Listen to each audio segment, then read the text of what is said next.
Assalamualaikum warahmatullahi wabarakatuh. Perkenalkan, nama saya Dian Rizky Amalia dengan NIM A1C220054 dari Prodi Matematika Fakultas Keguruan dan Ilmu Pendidikan. Saya akan mempresentasikan tugas bahasa Indonesia. Baiklah, saya akan menjelaskan tentang fungsi dan kedudukan bahasa Indonesia. Fungsi bahasa Indonesia yaitu satu, fungsi ekspresi. Fungsi ini yaitu menyatakan sesuatu yang akan disampaikan oleh penulis atau pembicara sebagai eksistensi diri dengan maksud menarik perhatian orang lain, membebaskan diri dari semua tekanan dalam diri seperti emosi, melatih diri untuk menyampaikan suatu ide dengan baik. Dua, fungsi komunikasi, yaitu fungsi bahasa kedua setelah fungsi ekspresi diri ini. Maksudnya komunikasi tidak akan terwujud tanpa dimulai dengan ekspresi diri. Komunikasi merupakan akibat yang lebih jauh dari ekspresi, yaitu komunikasi tidak akan sempurna jika ekspresi diri tidak diterima oleh orang lain. 3. Fungsi integrasi dan adaptasi sosial. 4. Fungsi kontrol sosial.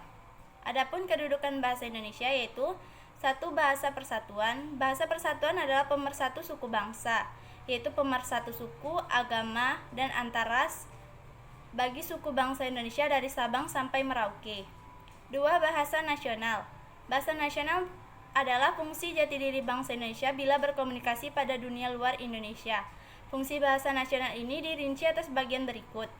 1. Lambang kebanggaan kebangsaan Indonesia. 2. Identitas nasional di mata internasional. 3. Sarana hubungan antar warga, antar daerah, dan antar budaya. 4. Pemersatu lapisan masyarakat. Bahasa negara. Bahasa negara adalah bahasa yang digunakan dalam administrasi negara untuk berbagai aktivitas dengan rincian sebagai berikut, yaitu fungsi bahasa sebagai administrasi kenegaraan. 2. Fungsi bahasa sebagai pengantar resmi belajar di sekolah dan perguruan tinggi.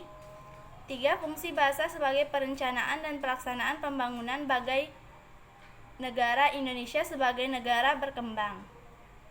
Bahasa baku. Bahasa standar merupakan bahasa yang digunakan dalam pertemuan sangat resmi.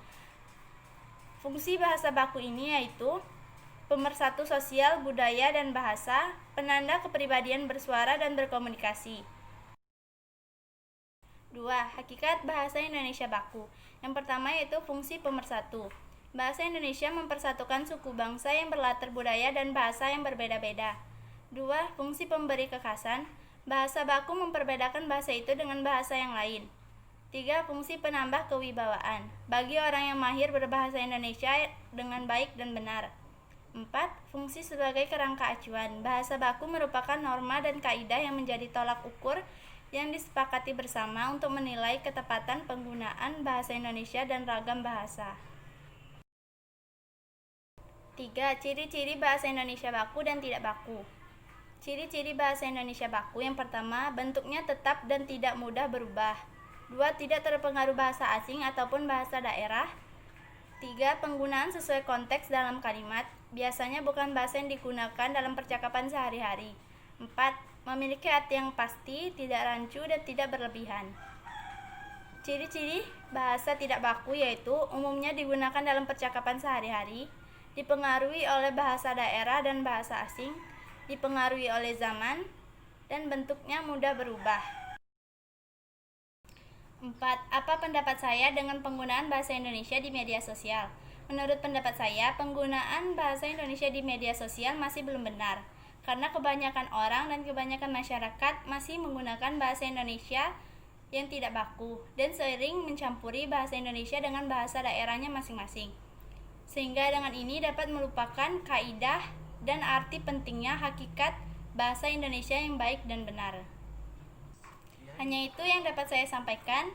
Wabillahi taufiq wal hidayah. Wassalamualaikum warahmatullahi wabarakatuh.